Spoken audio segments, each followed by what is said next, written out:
जय गुरु जी। कभी सोचा भी नहीं था कि कहाँ कहाँ गुरु जी का निवास होगा। पूरे वर्ल्ड में है। संगत को, सारी संगत को जय गुरु जी। हर पल का शुक्राना, जैसे आंटी बोल रहे हैं, हर पल का शुक्राना ही शुक्राना। जो पल आया है वो इतना सुंदर है, और जो पल आएगा वो उससे भी सुंदर होगा। ये गुरु जी ने सबसे वादा किया है, और ये वादा इतना सुंदर है कि कुछ है ही नहीं इसके आगे। जहां देखो गुरुजी ही गुरुजी। गुरुजी वाले हैं हम तो। डुगरी वाले ने हमको गुरुजी वाले बना दिया। जहां देखो कार के पीछे स्टिकर, ऑटो के पीछे स्टिकर, बस के पीछे स्टिकर, सब जगह स्टिकर्स ही स्टिकर्स लगे होते हैं गुरुजी। वहीं पे आंखें झुक जाती हैं और हाथ ऐसे हो जाता है, जय गुरुजी, जय गुरुजी। मैं 2004 शिवरात्रि वाले दिन से गुरुजी के साथ जुड़ी हूँ। बहुत टाइम हो गया। जुड़ी तो तब थी, लेकिन पता नहीं कितने जन्मों जन्मों का मेरा उनके साथ संबंध है। और आगे भी मैं हमेशा चाहूंगी कि मेरा संबंध गुरुजी के साथ बना रहे। शिवरात्रि पे गुरुजी ने मुझे बुलवाया। मेरे को मैसेज आया, मेरी सिस्टर ने दिया कि तुझे और तेरी मम्मी को लेके जाना है गुरुजी के पास शिवरात्रि वाले दिन। वह हम पहुंचे बड़े मंदिर। बड़ी दूर था, ढूंढते ढूंढते पहुंचे। जब वहां पहुंचे तो वहां का नजारा ही कुछ और था। ऐसा लगा स्वर्ग में आ गए हैं। बड़े बड़े टीवीज लगे हुए, लेकिन संगत इतनी नहीं थी जितनी अब हो गई है। लिमिटेड संगत होगी, कोई 1,000 1,500 लोग ज्यादा से ज्यादा, जो सिर्फ बड़े मंदिर के हॉल में ही सब समाये हुए थे। बाहर बड़े बड़े टीवीज लगे हुए, वहां गुरुजी को देखा। इतने ब्यूटीफुल गुरुजी, काला चोला पहना हुआ, उसके ऊपर रूबीज, डायमंड, सफायर्स, पता नहीं क्या क्या लगा हुआ। मैं तो देखती जा रही, और मेरे को ये लगा यहाँ की संगत भी कितनी एलीट है। ये लगा ये तो रिच लोगों के गुरुजी हैं। लेकिन रिच क्या, यहाँ तो सारे बराबर ही हैं। जब प्रसाद खाने को मिला, लंगर खाने को मिला, तो एक ही थाली में 4 लोगों ने खाया। तो कौन गरीब कौन अमीर, सब बराबर कर दिया गुरुजी ने। वहीं ये बता दिया कि सब बराबर हो आप लोग। मैं देखती रही, उनको निहारती रही, बार बार सोचती रही, गुरुजी ऐसे होते हैं। हमने तो भगवे चोले में देखे थे गुरुओं को, जब बचपन में छोटे थे। कभी हरिद्वार मम्मी डैडी लेके जाते थे, कभी कहीं, कभी हमारे घर में आते थे। सब भगवे चोले में होते थे। ये तो मैं एडमायर ही करती रह गई, और ये सोचती रह गई कि मेरे को किसी एस्ट्रोलॉजर ने कहा था काले रंग नहीं पहनना है। तो जब मैंने देखा कि काला रंग गुरुजी ने पहना है, तो मैं क्यों नहीं पहन सकती। मैंने भी काला रंग पहनना शुरू कर दिया। और मेरे जो वार्डरोब खोलते हैं तो उसमें व्हाइट और ब्लैक भरा पड़ा है, सारा मेरा वार्डरोब उससे। खैर, शिवरात्रि वाले दिन जब वहाँ जल प्रसाद लिया, लंगर प्रसाद लिया, और जब जब कार में आके बैठे, मैं अपनी दोनों डॉटर्स को लेके गई। एक मेरी डॉटर 3 साल की थी उस टाइम, और एक मेरी डॉटर 4 या 5 महीने की थी। उन दोनों को लेके गई, मम्मी को नहीं ले जा सकी। तो जैसे ही एंटर किया मैंने ये दरबार में, बड़े मंदिर के हॉल में, तो गुरुजी बोलने लगे, आजा ब्यूटी पार्लर वाली आंटी। तो मैं आगे पीछे देखने लगी किसे बुला रहे हैं। तो मैंने कहा मैं तो ब्यूटी पार्लर का काम करती हूँ, ब्यूटी पार्लर चलाती हूँ, लेकिन गुरुजी को कैसे पता मैं ब्यूटी पार्लर वाली आंटी हूँ। वहां पे अंकल आंटी सबको बुलाया जाता था। गुरुजी जो जेंट्स होते थे उनको अंकल, और जो लेडीज होती थी उनको आंटी से बुलाते थे। और यही आज तक हम अंकल और आंटी ही बोलते हैं सबको, चाहे छोटा हो चाहे बड़ा हो। अंदर गई, पास गई जब उनके, तो मैं अपना पर्स खोलने लगी तो कहते हैं कोई लोड़ नहीं है माँ दी तस्वीर निकालने की, मैंने ब्लेस कर देता है, तू घर जा। मैंने बोला गुरुजी मैं ब्यूटी पार्लर वाली आंटी, मेरे को आपने बुलाया था? तो बोले हाँ, तुझे ही बुलाया था मैंने। तो मैं चुप हो गई, थोड़ी-सी डर गई कि गुरुजी को कैसे पता कि मैं ब्यूटी पार्लर वाली हूँ। फिर कार में आए, जब कार में आए तो इतनी अच्छी फ्रेग्रेंस आ रही थी कार में, समझ नहीं आया, मैंने तो कोई फूल नहीं उठाया, कुछ नहीं उठाया, पूरे घर तक वो फ्रेग्रेंस रही। वो बाद में पता चला वो गुरुजी की फ्रेग्रेंस होती है। और घर पहुंची तो भी फ्रेग्रेंस आ रही थी। जब मैं घर के अंदर मैंने कदम रखा तो भी पूरे घर में फ्रेग्रेंस ही फ्रेग्रेंस। खैर सोचते सोचते और यही सोचती रह गई कि हम कहाँ गए थे आज और कैसे ये गुरुजी हैं, क्या है ये? कुछ समझ नहीं आ रहा था, दिमाग परेशान और हैरान था। फिर 2 ऐसे सोचते-सोचते और करते-करते बच्चों को सुलाते 2 ढाई बज गए। 4 बजे मेरा डॉग मेरे को बहुत उठाने लग पड़ा। वो उठाता था, उसको बाहर जाना होता था। तो बहुत उठा रहा, मैंने बोला, "हट डम-डम, मुझे मत तंग कर, मुझे सोने दे, मैं थक गई हूँ।" वो इतना चिल्लाया, मतलब इतना उसने मेरे कपड़े खींचे, मेरी रज़ाई उतारी। सर्दियों के दिन थे, फरवरी का महीना था। मैंने जैसे ही ड्राइववे में दरवाज़ा खोला तो वो कार की तरफ गया। कार वहाँ पे मेरी पार्क थी।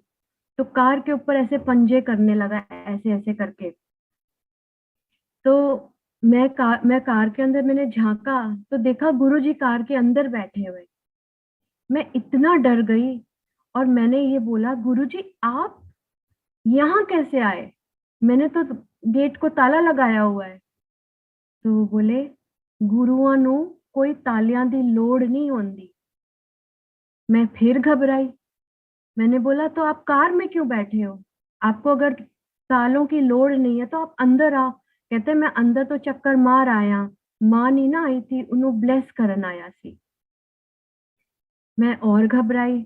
मैंने उनसे कई बातें करी, मन की बात, दिल की बात, लेकिन घबराते-घबराते हाथ-पैर काँपने लगे। अभी भी जब मैं आपसे सत्संग कर रही हूँ, तो मेरे हाथ-पैर काँप रहे हैं, मेरी आवाज़ थरथरा रही है, क्योंकि वो एक मेरे लिए बड़ा ही अ, ऐसा मोमेंट था जिसको मैं समझ नहीं पा रही थी कि ये क्या हो रहा है मेरे साथ। फटाफट मैंने दरवाज़ा बंद किया, मुझे नहीं पता वो कहाँ गए, क्या हुआ? मैं घबरा के अंदर भागती हुई आई। अंदर आई और मैं रज़ाई के अंदर ऐसे दुबक के लेट गई और सुबह-सुबह मैंने अपनी सिस्टर को 6 बजे फ़ोन किया। मैंने उनको बताया कि ऐसे-ऐसे गुरुजी कार में बैठे हुए थे। तो वो बोलती, "हो ही नहीं सकता। हम 5 बजे तक तो हम बड़े मंदिर में थे और गुरुजी हमारे साथ वहाँ बैठे हुए थे। तेरे को कोई सपना आया होगा।" मैंने कहा, "नहीं, मुझे कोई सपना नहीं आया, मैंने साक्षात गुरुजी को देखा है।" तो कहने लगी कि अच्छा मैं आज शाम को एम्पायर स्टेट जाऊँगी तो मैं पता करूँगी, गुरुजी से वहाँ पे पूछूँगी कि आप गए थे कि नहीं गए थे। ख़ैर शाम पूरा दिन मैं इंतज़ार करती रही कि शाम होगी तो दीदी जाएँगी वहाँ पर। गई वो, एम्पायर स्टेट गई, उन्होंने उन्होंने बोला, "गुरुजी आप मम्मी के पास" बस इतना ही बोला तो बोलने लगे, "सियानी निकली ना तेरी बहन, बाहर आ गई।" तो उन्होंने बोला, "आप वहाँ गए थे?" उन्होंने कहा, "हाँ, तेरी माँ ਨੂੰ ब्लेस ਕਰਨ ਗਿਆ ਸੀ। ਉਹ बेड रिडन है ना, ਉਹਨੂੰ थोड़ा ब्लेस ਕਰਨ ਗਿਆ ਸੀ।" तो मेरी सिस्टर ने मेरे को रात को बाहर निकलते ही एम्पायर स्टेट से फ़ोन किया कि तू बिल्कुल ठीक थी, गुरुजी आए थे घर पे और मैंने तुझे ऐसे ही गलत-मलत बोला कि तूने कोई सपना देखा है या तू ऐसे ही बात बना रही है, ये वो, ऐसे करके। फिर इतना अंदर से विश्वास होना शुरू हो गया कि हमने बड़े मंदिर सॉरी एम्पायर स्टेट जाना शुरू कर दिया। थर्सडे, फ्राइडे, सैटरडे, संडे 4 दिन होते थे एम्पायर स्टेट के। वहाँ जाते थे, गुरबानी पाठ लगा होता था। उसके बाद चाय प्रसाद मिलती थी। चाय प्रसाद के बाद लंगर प्रसाद, जो 4 लोग सामने आपके आते थे, उन्हीं के आगे थाली आ जाती थी। वो करने के बाद जल प्रसाद होता था, फिर उसके बाद आज्ञा लेनी होती थी गुरुजी से और फिर हम घर आते थे। 4 दिन जाने के बाद भी मन नहीं भरता था। संडे के बाद ये लगता था ओहो! अब 3 दिन घर पे रहना पड़ेगा। फिर मेरी छोटी वाली डॉटर को तो मैं ज़्यादा करके घर ही छोड़ के जाती थी क्योंकि वो वहाँ पे रोती थी, कभी तंग करती थी। लेकिन बड़ी वाली डॉटर ने कमाल ही कर देती थी। वो 3 साल की थी और वो ऐसे मेडिटेशन करती थी, 2 घंटे चुपचाप बैठती थी। सेवादार वो उसको आने नहीं देते थे अंदर। वो बोलते थे नहीं या तो आंटी आप ऊपर जाके बैठो या फिर ये बच्चे को मत लाया करो। तो मैंने बोला कि गुरुजी ने आज्ञा दी है इसको लाने की। वो ऐसे चुपचाप बैठ के मेडिटेशन करती थी और गुरुजी ने सेवादारों को वहाँ बोला कि इसको मना मत किया करो। मैंने इसको ब्लेसिंग देनी है बहुत सारी। आज वो 20 साल की हो गई है, अच्छा पढ़ाई करती है, अच्छा करती है सब कुछ। छोटी वाली 17 साल की हो गई है। टाइम ऐसे बीतता ही गया, एम्पायर स्टेट का चक्कर लगता ही गया और हम जाते ही गए। एक दिन गुरुजी मेरे से बोले कि ब्यूटी पार्लर वाली आंटी अपनी गड्डी बदल दे। मैंने बोला गुरुजी मेरे पास मेरे लिए ठीक है, उस टाइम मारुति 800 थी मेरे पास। तो बोलने लगे नहीं गुरुजी वो आंटी अच्छी गड्डी ले, बड्डी गड्डी ले बच्चों वास्ते। तो मैंने बोला ठीक है गुरुजी। ख़ैर मैंने उनका कहना नहीं माना। वो ऐसे होता था जो बोलते थे उनकी बात माननी पड़ती थी। अगर आप नहीं मानोगे तो वो किसी न किसी तरह वो ही हटा देते थे उस चीज़ को या वही ऐसा कुछ कर देते थे जिससे कि आपके आगे से वो चीज़ हट जाए। मैं एक दिन कार लेके मार्केट तक गई। मैंने सामने केमिस्ट शॉप पे गई। केमिस्ट शॉप से जब मैं बाहर निकली तो मेरी कार नहीं थी वहाँ पर। मैं इधर-उधर ढूँढने लग पड़ी, समझ नहीं आया। उन्होंने बोला कि पुलिस को रिपोर्ट करी, पुलिस वालों ने कहा कि यहाँ से यूपी बॉर्डर जहाँ आप रहते हो, उस टाइम मैं दिल्ली में ईस्ट दिल्ली में रहती थी, अब मैं नोएडा में रहती हूँ। तो ईस्ट दिल्ली से ये गाज़ियाबाद में एकदम फटाफट यूपी की तरफ गाड़ियाँ निकल जाती हैं, फिर उनका कुछ पता नहीं चलता। मैं उस दिन एम्पायर स्टेट ना जा सकी, इन्हीं चक्करों में पड़ी रही। गुरुजी ने मेरी बहन से पूछा, "आई नहीं तेरी बहन छोटी वाली?" तो वो कहने लगी, "मुझे नहीं पता, कहा तो था उसने कि मैं आऊँगी। पता नहीं क्या बात है गुरुजी।" तो ऐसे मुस्कुराने लगे गुरुजी। अगले दिन फ्राइडे था, मैं गई, हम लोगों ने टैक्सी करी और हम लोग गए वहाँ पर। जब गए तो बोलते हैं गुरुजी बोलते हैं, "चोरी हो गई गड्डी तेरी?" मैं फिर हैरान हो गई। मैंने बोला, "हाँ जी गुरुजी।" कहने लगे, "अब न नई गड्डी ले ले।" मैंने कहा, "ठीक है गुरुजी जो आ गया।" कहते, "गल नहीं ना सुनदी सी तू?" थोड़े महीनों बाद पता चला कि जो गाड़ी चोरी हुई थी उसमें 2 आदमी थे और उनकी इतनी बुरी तरह एक्सीडेंट में मौत हो गई थी कि उन्होंने मेरे को इससे बचाया, इतने बड़े हादसे होने से बचाया। ये मेरे को ब्लेसिंग दी गुरुजी ने मेरे और मेरे परिवार को। मैं थोड़े दिन के बाद अपनी गाड़ी की चाबी लेके एम्पायर स्टेट में पहुँची। जब मैं पहुँची, जैसे ही मैं अंदर गई तो बोलते, "गेट्स ले लित्ती?" मैं फिर हैरान हो गई, गुरुजी को कैसे पता चल जाता है हर चीज़। अरे हम लोग नहीं समझ पाए उनको कि ये तो भगवान है, इनको क्या नहीं पता चलेगा। इनको तो सब कुछ ही पता है, पल-पल का पता है हम क्या सोचते हैं, क्या करते हैं, सब कुछ उनको ज्ञान है। फिर जब गेट्स ले लेती मैंने कहा हाँ जी गुरुजी ब्लेसिंग लेने आई हूँ आपसे ये गाड़ी की चाबी लेके। तो उन्होंने उसको ब्लेस किया और बोला कि तेरा काम भी अच्छा हो आगे। बस ये है कि जब से मैं उनके साथ जुड़ी नो लुकिंग बैक, कभी देखा ही नहीं पीछे मुड़ के, आगे ही आगे बढ़ती गई। फिर एक दिन मेरे से बोले छठ परे ये दयानंद विहार दिल्ली को, किसी खुली जगह बड़ी जगह पे जा। लेकिन इस चीज़ को करने में काफ़ी साल लग गए मुझे। मैं 2016 में नोएडा शिफ्ट हो गई। अपना अच्छा घर बनाया, सुंदर घर बनाया। सब अच्छा आराम से रह रहे हैं हम। हवा अच्छी है, पानी अच्छा है, सब कुछ अच्छा है, यहाँ अच्छा लगता है। फिर एम्पायर स्टेट में एक दिन नवरात्रे चल रहे थे। मैंने नवरात्रों में फ़ास्ट रखे हुए थे, तो मेरे अंकल मुझसे कहने लगे, "कैसे करोगी अब तुम? फ़ास्ट रखे हुए हैं, लंगर का जब टाइम आएगा तो कैसे करोगी?"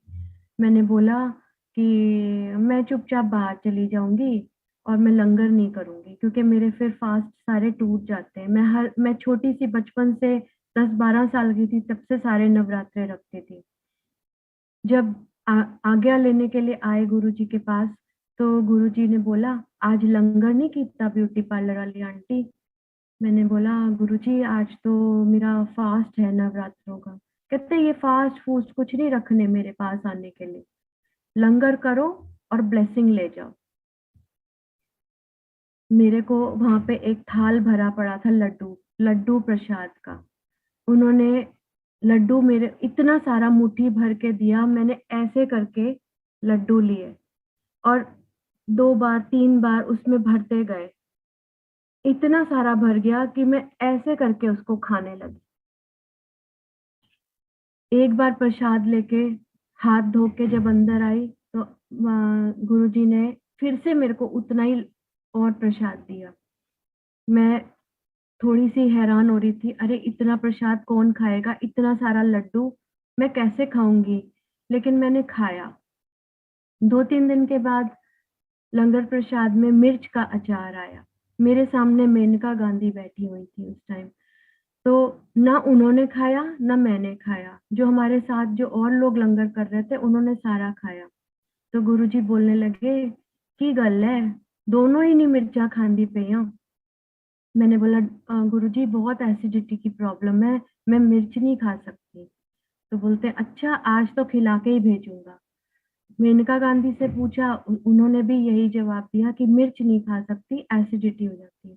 हम दोनों को इतनी मिर्ची खिलाई गुरुजी ने कि मिर्च का एहसास ही नहीं हुआ। पता ही नहीं चला कि ये इतनी तीखी चीज हम खा रहे हैं। ऐसे लगा जैसे कोई मिठाई खा रहे हैं।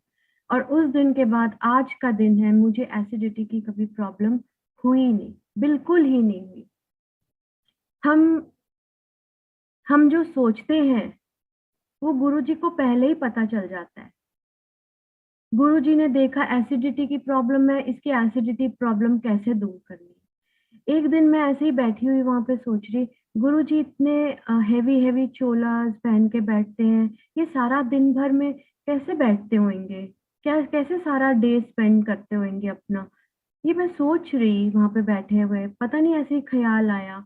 अगले दिन जब मैं एम्पायर स्टेट पहुंची तो 15-20 मिनट पहले पहुंच गई। अंदर गई तो वहां पे एक लकड़ी का एक साइड बोर्ड सा पड़ा हुआ था। उसके ऊपर गुरुजी के जैसे एक एक बैठे हुए थे। उन्होंने नाइकी की जूते और टी शर्ट और जीन्स पहनी, ट्रैक बॉटम पहनी हुई। तो मैंने उनकी तरफ देखा, मुझे लगा गुरुजी के कोई भाई होंगे। तो कहते, क्यों हैरान होके देख रही आंटी, मैं ही यहाँ एयो सोच रही थी ना कल बैठे बैठे। अरे बाप रे। मैंने कहा, हाँ गुरुजी मैंने तो यही सोचा था, और आपने मुझे आज बता दिया कि आप ऐसे रहते हो दिन भर।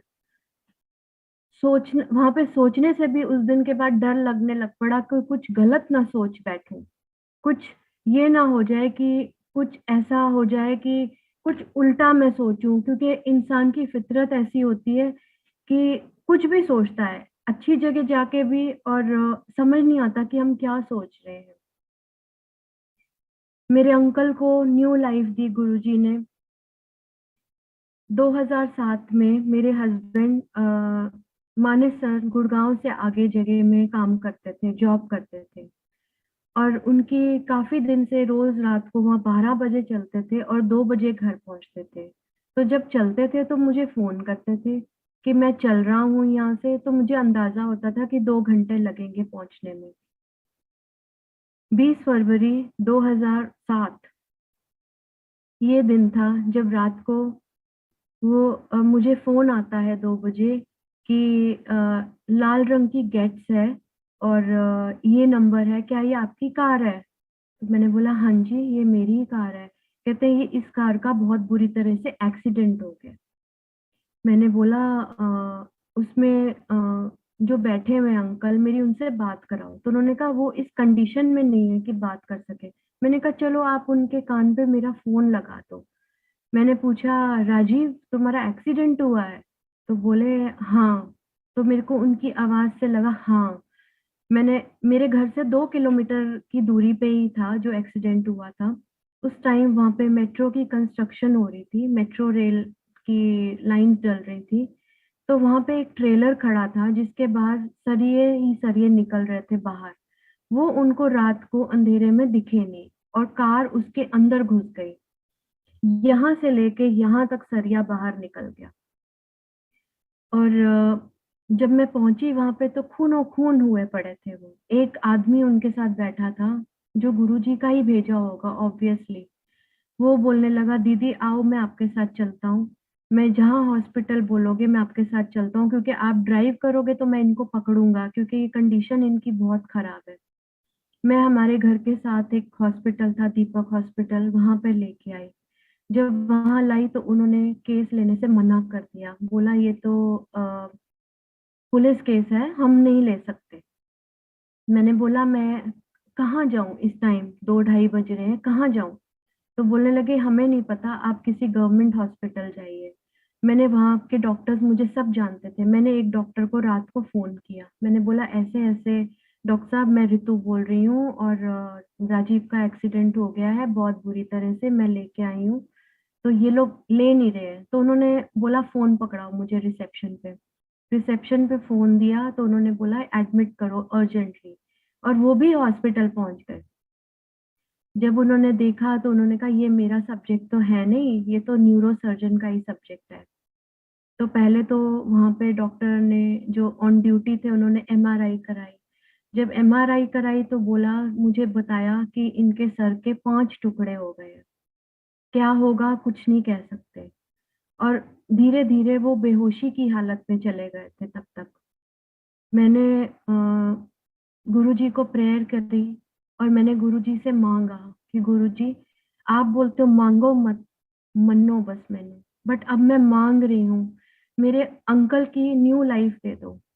ये तो जा रहे हैं मुझे छोड़ के, मेरे छोटे छोटे बच्चे हैं, मैं क्या करूंगी, कैसे रहूंगी?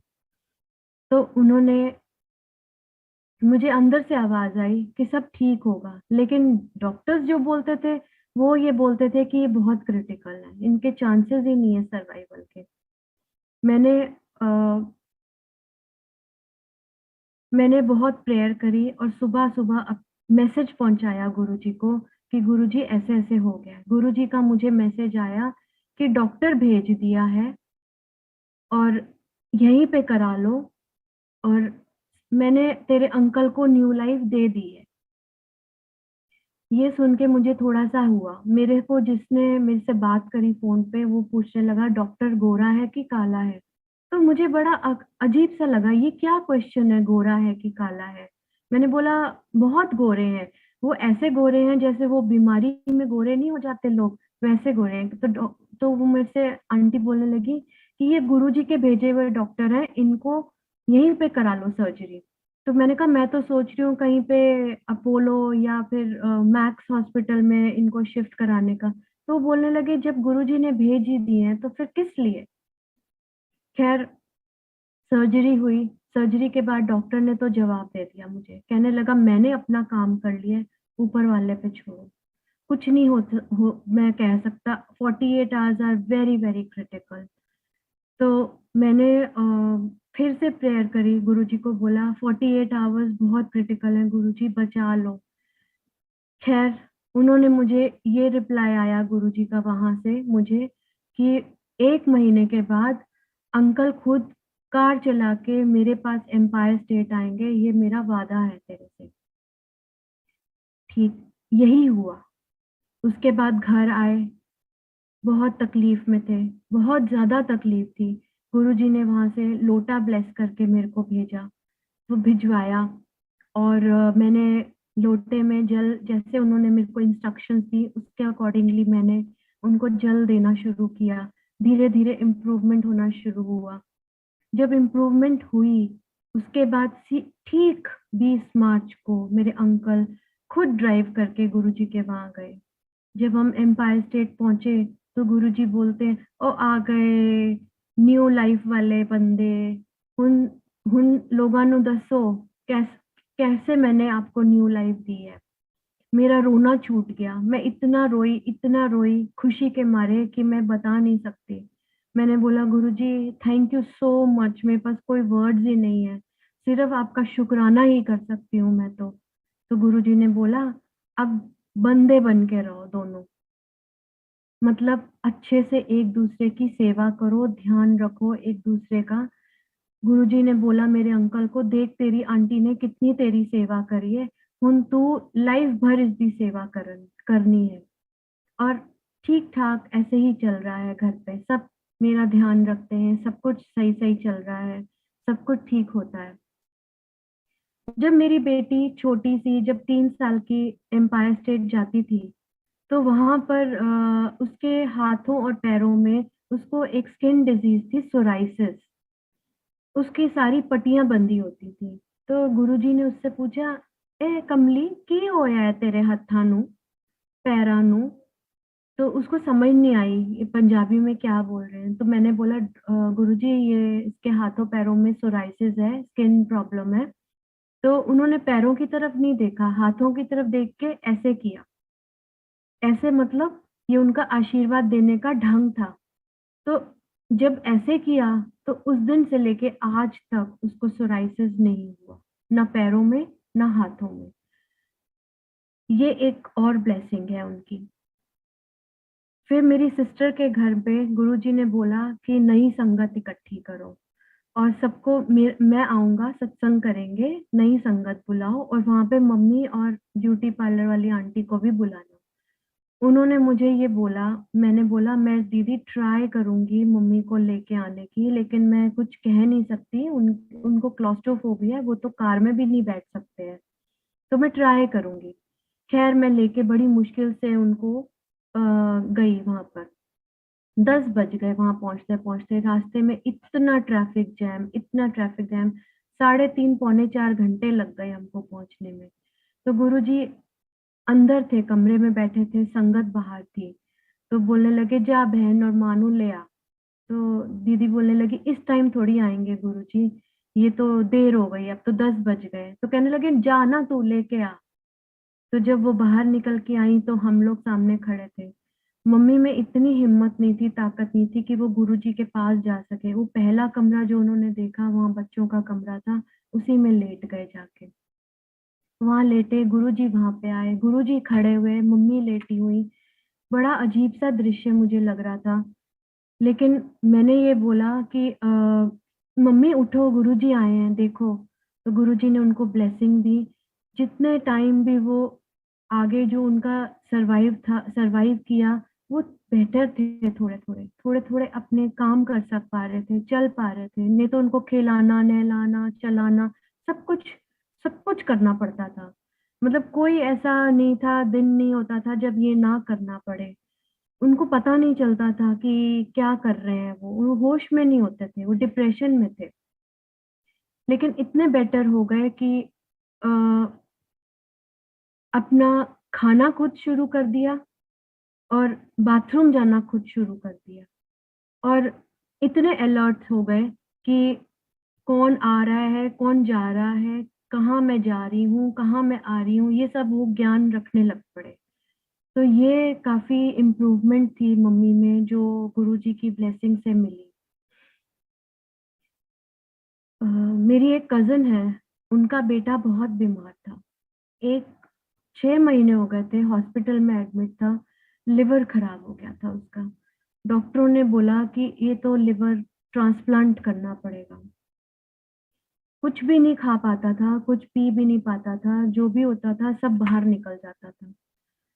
मैंने उनको कई बार बोला दीदी आप गुरुजी के पास जाओ, आप अपने बेटे को नहीं ले जा सकते, लेकिन आप खुद जाओ और ब्लेसिंग लेके आओ। 15 अगस्त, मैं साल भूल गई हूँ कौन सा था, हो गए हैं 6 7 साल तो हो गए हैं इस बात को भी। ये याद है 15 अगस्त थी, 15 अगस्त को वो उन्होंने डिसाइड किया कि वो जाएंगे, क्योंकि 16 अगस्त को उसकी मेदांता में बुकिंग थी लिवर ट्रांसप्लांटेशन की।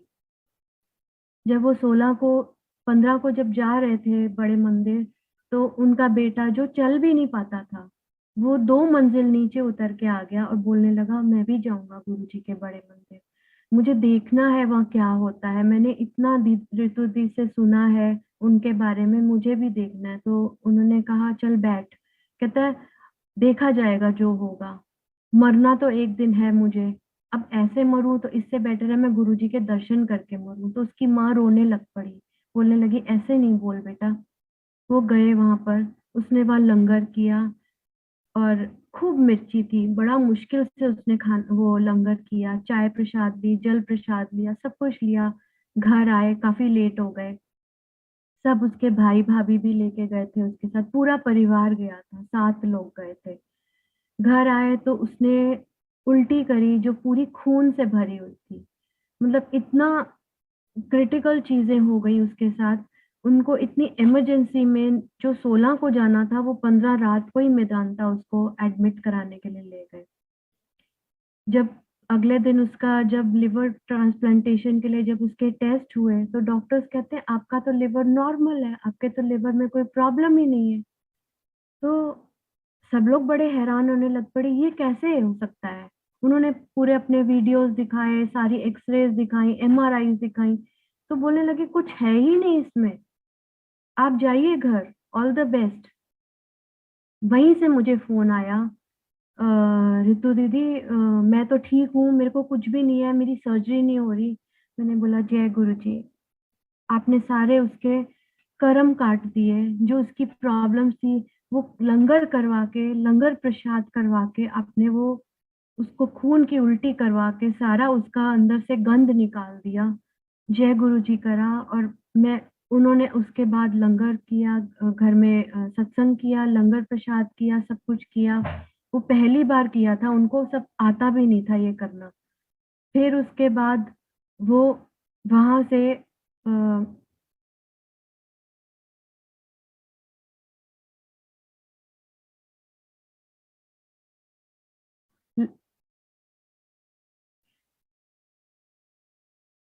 सॉरी थोड़ी आवाज़ टूट रही है, मेरा ऑडिबल हूँ मैं क्या सबके लिए? जी आंटी, आ रही है आपकी आवाज।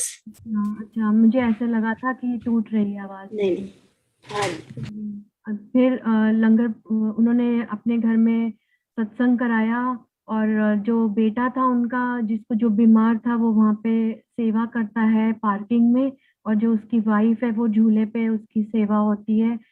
वो 3 बार हफ्ते में जाते हैं दोनों हस्बैंड वाइफ और दोनों सेवा करते हैं वहाँ पे, खुश हैं। फिर से बीमारी आई, फिर से तकलीफ आई 6 महीने पहले, फिर से वो हॉस्पिटल में एडमिट हुआ, लेकिन उसकी बीवी ने उसके तकिए के नीचे गुरुजी का स्वरूप रखा और थोड़ा-सा जल प्रसाद दिया, वो फिर से वहाँ से ठीक होके आ गया। ये गुरुजी की ब्लेसिंग है उसको।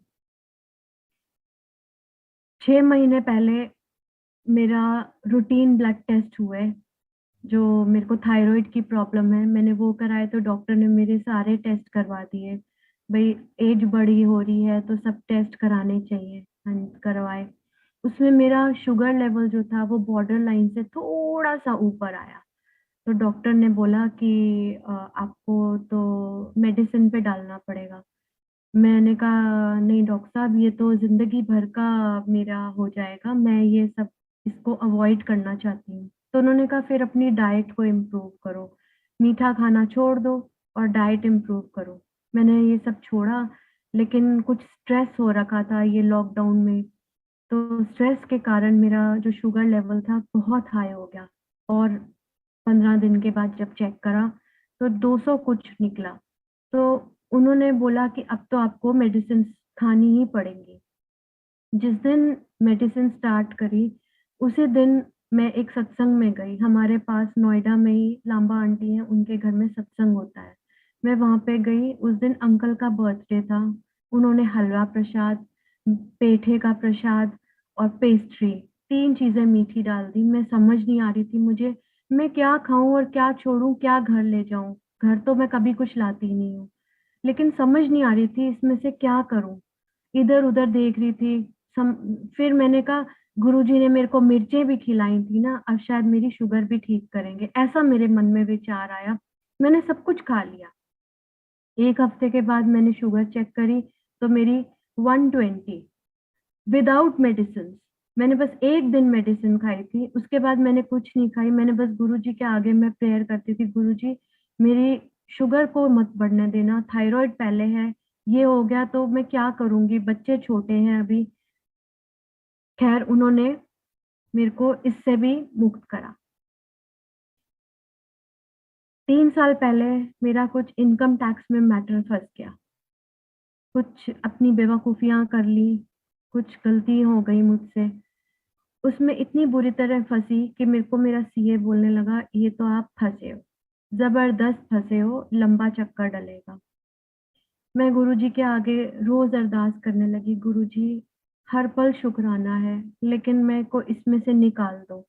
मैं क्या करूंगी अगर मैं फंस गई, मतलब बुरी तरह से फंसूंगी। गुरुजी मुझे यही आवाज आती थी, चिंता ना कर, चिंता ना कर।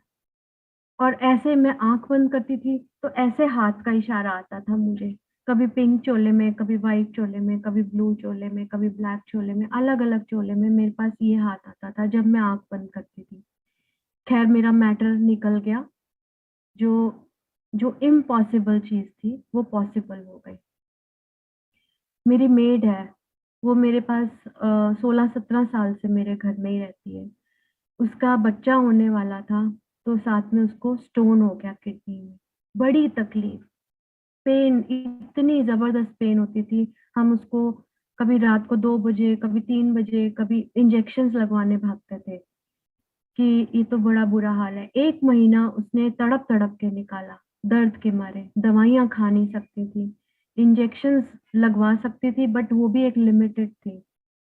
हमारे घर के पास गर्ग अंकल ने एक सत्संग रखवाया, ईस्ट दिल्ली का, जो एनुअल सत्संग होता था।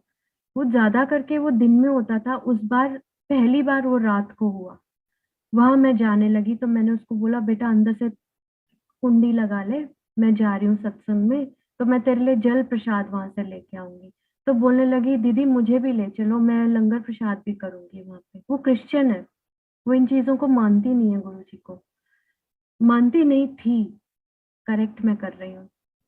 लंगर करके आई, पूरी रात उसकी ठीक भी थी। अगले दिन उसको कुछ नहीं हुआ, उसके अगले दिन वो भूल ही गई कि उसको कोई स्टोन भी था। उसका स्टोन गुरुजी ने निकाल दिया, उसका पता ही नहीं चला कि कहाँ गया। ये है गुरुजी की कृपा और मिरेकल्स। मेरी एक और मेट थी जो आंटी थी, बड़ी थी, मेरी मम्मी को देखती थी वो, उनको नहलाना धुलाना, मेरे बच्चों को भी देखती थी। मैं काम करती थी पार्लर में तो वो ध्यान रखती थी। उनका एक बेटे के जन्म से हार्ट में होल था। वो होल को मैंने बोला, आंटी ऑपरेशन करवा दो उनका, मैं पैसे देती हूँ आपको। मैंने पैसे दिए आंटी को और ऑपरेशन हुआ। वो ऑपरेशन सक्सेसफुल हुआ, एम्स में हुआ, और वो एकदम ठीक है। अपने उसके बड़े बड़े बच्चे हो गए हैं, वो आराम से अपना जिंदगी व्यतीत कर रहे हैं। उनके बड़े बेटे को पैरालिसिस हो गया तो बोलने लगी, दीदी मुझे इंदौर जाना पड़ेगा, मेरे बेटे को पैरालिसिस हो गया। मैंने कहा उनको दिल्ली बुलाओ, यहाँ पे हम उनकी ट्रीटमेंट कराएंगे। वो दिल्ली आए अपनी फैमिली के साथ, यहाँ पे उनकी ट्रीटमेंट हुई। ट्रीटमेंट के बाद काफी साल वो सरवाइव करे, फिर विद एज फैक्टर होने के कारण अभी उनकी लास्ट ईयर डेथ हो गई है। लेकिन उस उन दोनों को भी न्यू लाइफ गुरुजी ने दी। मैं जब मैं किसी भी सत्संग में जाती थी, वहां डेकोरेशन करती थी, गुरुजी का दरबार सजाती थी, तो मेरे मन में ये होता था, गुरुजी मेरे घर कब आओगे, मेरे घर कभी आते ही नहीं हो। मैं जितनी बार भी सोचती हूँ, हमेशा प्रोग्राम कैंसिल हो जाता है, कभी कोई वजह, कभी कोई वजह।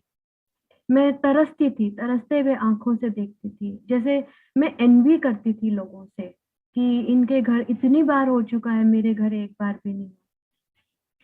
2019 में ऐसे ही बैठे बैठे बच्चों बोलने लगे, मम्मा अब हम नए घर में शिफ्ट हो गए हैं, अब यहाँ पे गुरुजी का सत्संग करेंगे। हमने ऐसे डिसाइड किया और गुरुजी आए। 14 साल लगा दिए गुरुजी ने मेरे घर में आने के लिए। 14 साल का मैंने मेरे को उन्होंने वनवास दिया। तरसा तरसा के गुरुजी मेरे घर पे आए और इतना सुंदर दरबार सजा, पूरे घर में फ्रेग्रेंस ही फ्रेग्रेंस थी। दूर सड़क में लोग आ रहे थे, वो कह रहे थे दूर तक फ्रेग्रेंस आ रही है। अभी भी कभी घर में बैठी होती हूँ तो एकदम लगता है किसी ने अगरबत्ती जलाई है। नहीं नहीं, ये अगरबत्ती की नहीं है, ये तो गुरुजी की फ्रेग्रेंस है। कभी भी आ जाती है। हमारे सामने वाले घर में बहुत बार गुरुजी का सत्संग होता है, उनके यहाँ से भी मुझे अपने घर तक फ्रेग्रेंस आती है गुरुजी की। गुरुजी की बहुत कृपा है, गुरुजी की बहुत ही कृपा है। गुरुजी ने सबको बांध के रखा हुआ है। ये इतनी बड़ी हमारी फैमिली हो गई है कि किसी को भी कोई बात होती है, कुछ होती है, एक फोन करने से सारी संगत इकट्ठी हो जाती है। हाँ जी आंटी, आपको ये चाहिए, हाँ जी आंटी आपको ये प्रॉब्लम है। हम सब एक परिवार हैं। जय guru ji. Thank you guru ji. Thank you so much. Thank you aunty, आपने मुझे सत्संग करने का मौका दिया। Thank you very much. जय गुरु जी।